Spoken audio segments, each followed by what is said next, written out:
За Европската унија е важно Македонија да се врати на европскиот пат, порача амбасадорот на Франција во Македонија Кристијан Тимоние по работниот појадок на амбасадорите од земите членки на ЕУ во Македонија, што традиционално го организираше секретаријатот за европски прашања по повод 9 мај денот на Европа.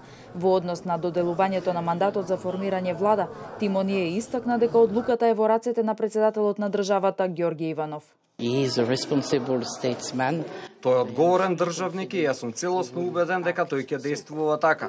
Предстои многу работа, но можеме да видиме дека се уште постои ентузијазам. Тоа е многу важно бидејќи Македонија игра витална улога за стабилноста на Балканот.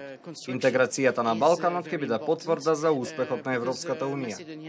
Вице-премиерот за евроинтеграција Арбер Адеми во воведниот говор истакна дека Македонија минува низ историски моменти кои бараат историски одлуки, не какви било туку вистинските.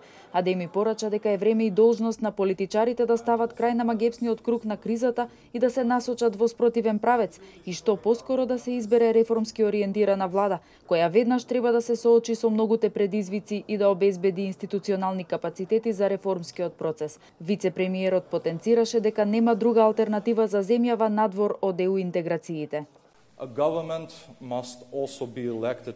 Владата мора да биде избрана што е можно побрзо. И тоа да биде реформска влада.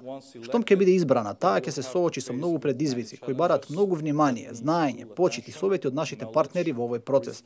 Ќе мора да се посветиме и на искористување и градење силни институции кои ќе имаат капацитет да ги спроведат реформите што ни се потребни. Евроамбасадорот Самуел Жбогар истакна дека денес кога ЕУ одбележува 60-ти роден ден, исправена е пред низа предизвици, но и пред избор за граѓаните на Европа, за земјите аспиранти и нивните граѓани. Тој нагласи дека не случајно денот на Европа коинцидира со денот на победата над фашизмот и завршувањето на војната која ја опустоши Европа. Живееме во време на промени, но и на предизвици.